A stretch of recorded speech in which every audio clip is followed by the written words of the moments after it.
What's up, my little napkins, and welcome back to the channel where we read stories from your favorite subreddits. Let's hop right in. I like computers. I learned Java and how to set up computers, but I'm largely self-taught, with no professional computing qualifications. And while I don't work with them professionally, I like to muck about with computers in my spare time.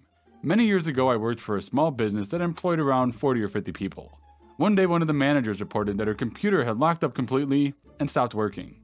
The boss gets a technician to take a look, who tells him that the problem is beyond his ability to solve. He calls an expert who comes in, checks it over, and says it'll make a good doorstop, but nothing else. The boss isn't happy because nothing on his computer has been backed up, and there are some really useful, vital files on it. I hear all about it, and suggest that maybe I could have a look. The boss tells me that the expert declared it dead, so knock yourself out, and expects nothing will come of it. I took it home, pulled out the hard drive, slaved it to my computer, ran some recovery software, and hey presto, started pulling off files. Yay me. I contacted the boss after I'd run it, telling him I'd successfully recovered some 97% of the lost files, including some videos. I asked him if he wanted just one main copy and a backup, and he said he wants extra copies for other managers, so that the data is backed up on more computers, and he'll pay for the cost for my time and making the copies. I tell him that the videos probably should not be distributed, but before I can explain, he says, I don't care why, I want them distributed. Cue malicious compliance. Okay, you're the boss. Multiple copies are made, multiple copies are distributed. I handed him his copy in person. I then told him that I thought the videos were not appropriate for distribution, and wanted to talk to him about them. Okay, he said, what's the problem? I had to explain that these videos were added prior to the date that the current manager, whose computer they were on, started working for the company. So logically, they were not her fault, but the fault of her predecessor. The boss said that it sounded serious, and wanted to know what the videos contained. I asked to talk to him more privately, and having done so, I told him that it was male-on-male explicit videos. About 10 or 12 videos. Copies of which I made on his instruction. Copies which have been distributed on his instructions. He got the copies recalled in record time, and asked me to redo them without any video content. He paid me again for doing so. The icing on the cake was the discovery that apparently, it was originally his computer. And real quick guys, OP added an edit here saying that the boss was married to a woman, and he would have been more insistent about it in the beginning if he would have known that his boss was into guys. So yeah, this story is hella embarrassing for the boss. I mean, at least in my opinion, especially since he was trying to keep it secret. Let's move on to the next story. I work in a high-tech industry providing network security products to Fortune 100. Think of Apple, Facebook, Salesforce, etc. My job is as a sales engineer, which is to work with the direct sales rep and make sure that the solutions presented are correct, solve the problem, and fit the customer's business needs. The job of the sales rep is to manage the relationship and to guide the sale through the qualifications to purchase process. It's not their job to be the engineers on the account, that's my job. The two of us go into the account together and work face-to-face with the customer teams. Often this begins at the C-level, like Chief Technology Officer, and then works its way down to the department teams, security team, network team, IT team, procurement, legal, etc. I've been doing this job for a long time, and I'm good at it. I get glowing reviews from my customers because I work really hard to make sure I understand their issues and make sure the technology fits their needs.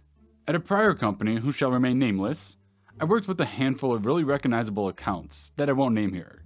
I had been at the company for over 4 years and was very successful at it. A new sales rep was brought in with the expectation that he would begin with smaller accounts in order to learn the products and get his feet wet with relatively low-risk customers. In a matter of a few months, he went through 2 of my peers who didn't want to work with him anymore. He was making sales, but they weren't happy with him and requested to be moved to a different rep. Normally I would not work on smaller accounts since I was a senior person in my role, but my boss asked me to work with this guy and see if I could find the problem. Normally the way a sales call works is that the rep, we'll call him Mr. Arrogant, would open the meeting, introduce people, propose an agenda for the meeting, provide marketing material if appropriate, and then introduce me so that I can ask the customer about their needs and goals. Then I begin to work with them through a technical presentation. That was the way it was supposed to work for all the reps. The really experienced guys would do most of the technical presentation, but anytime the client got down to the nitty-gritty details, they would always turn it over to the engineer. It's the entire reason that we went on the sales calls, to keep the rep out of trouble. It was never the job of a salesperson to do the technical portion of the sale. Never. So Mr. Arrogant and I go off to our first sales call together. As we ride over in his car, we talk about the customer, the kind of business type they're in, and possibly the products they might need. This is all pure speculation. We don't know the customer's problems yet, let alone their network or environment. I volunteered that I've worked with this customer in the past, and I'm comfortable with their environment, but it might have changed. As we're riding in the car, he says to me, "Okay, OP, I know all I need now. When we go in, let me do all the talking." He's been with the company for a month or two. I tell him gently that this is a bad idea, and he should do his job and I'll do mine. He's having absolutely none of that.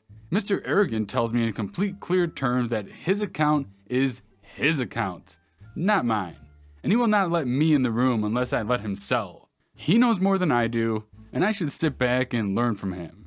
I tried gently several times to get him to let me do my job. Absolutely not.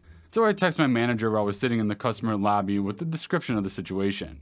My manager texts back something to the effect of, "Mr. Arrogant believes he can do your job? Let him try." So cut to the meeting. Mr. Customer has the head of security, the head of network, and the head of IT all in the conference room. Mr. Arrogant begins his marketing pitch. He doesn't ask any questions. He pivots over into his product pitch, telling them that they need really expensive product 1 and really expensive product 2. Oh, and they need a 3-year support plan and a bunch of custom coding to make it all work. The room is completely silent when he finishes. After a long moment, the technical chief officer turns to me and says something like, "So, OP, you agree with this?" Mr. Arrogant leaps in and says, "Of course he does." I stare at the CTO silently. The CTO says, "I'd like to hear what OP has to say. If you like Mr. Arrogant, you can wait outside." Mr. Arrogant shuts up. I say, "Actually, Mr. CTO, I have no idea if your environment has changed, what your technology looks like now, or anything. But I guarantee you that you absolutely do not need product 1 and 2. You might need product 3 or 4, but I need to learn a lot more about your current situation." Mr. CTO turns to Mr. Arrogant and says, "Yeah, why don't you wait in the lobby? I don't think you're the right person to handle our account. I'll reach out to your management team this afternoon and see if someone else might be available." Mr. Arrogant sputters and then leaves in a huff. Needless to say, I needed a lift back to the office when the meeting ended. But no one ever had to work with Mr. Arrogant ever again, as far as I know. His desk was completely empty the very next week. Mr. Arrogant sounds like one of those MLM salesmen, you know? Like they know everything, you know nothing, they know exactly what you need, you don't know what you need. They're just complete salesmen, absolutely dumbfounded, horrible at their job. Let's hope this guy didn't get hired elsewhere after this company, because we need less people like him in the workforce. Let's move on to the next story. A while ago, I used to work in an outbound call center. We were hired by a fairly large cell phone company to do a business acquisition for them. My job was to call consumer customers that had a business to try to get them on our business plan. Because the call center was performing quite well, we eventually got landed a new project. I had done quite well previously, so I was one of the agents that was assigned to this new project.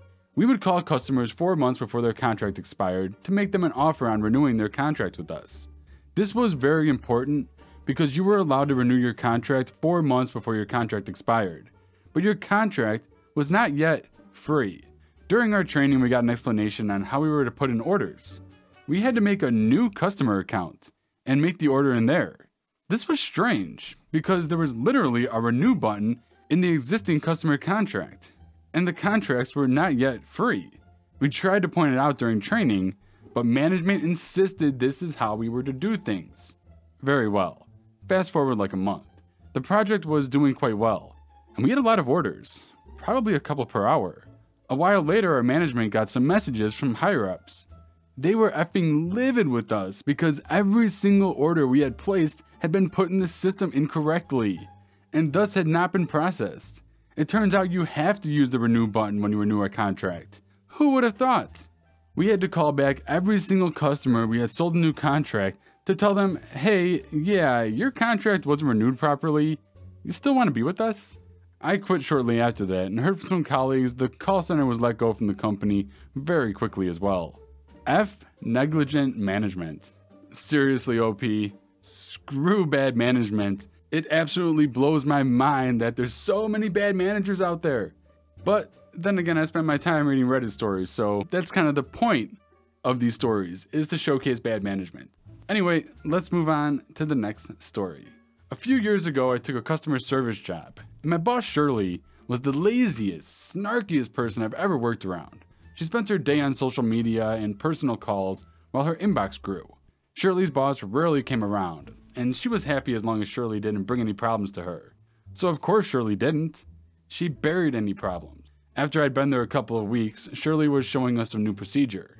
I don't even remember what it was, but it was something I'd done in a previous position, and there was a much easier way of doing it. I asked if I could make a suggestion. Shirley instantly shot it down. No, I don't want suggestions or help unless I specifically ask for them. Just do what I tell you to do. It was embarrassing and demeaning to say the least.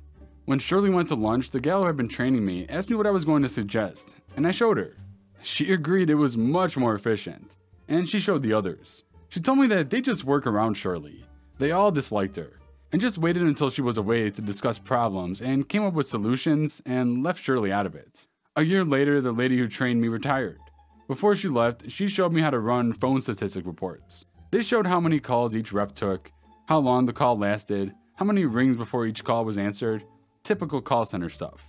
She asked me to take over putting together a report, including email statistics each month to send to the e-commerce manager.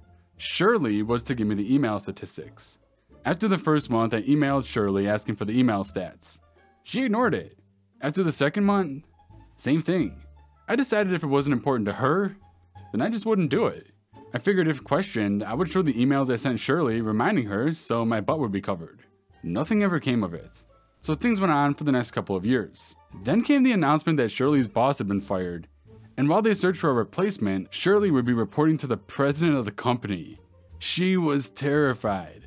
He had her jumping through hoops. He had her submitting reports to him, attending meetings, answering questions. She returned from one meeting frantic. She told the senior rep Angela that he wanted her to bring him the phone statistics that afternoon and had no idea where to get them. I knew. Angela knew I knew.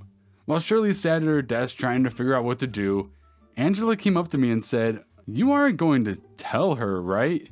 I said, "Well, she once told me she didn't want my help unless she specifically asked for it, right?" "Well, she hasn't specifically asked me." We grinned at each other. Shirley went to her meeting empty-handed. She ended up getting fired a week or so later. I don't think it was because she didn't have the phone statistics, but that was probably one of the many things that made it apparent that she didn't know what she was doing. How do these people get these jobs in corporate offices? Is this like what it's like? You're just able to do whatever you want as long as you're a higher up? I've never worked in a corporate setting, but if you have, let me know in the comment section below. And with that being said, that brings us to the end of today's video, guys. I hope you guys enjoyed these stories. If you did, smash that like button to help out the channel. And if you're new to my channel, subscribe for future videos just like this one. I appreciate you all, and I'll see you in the next video.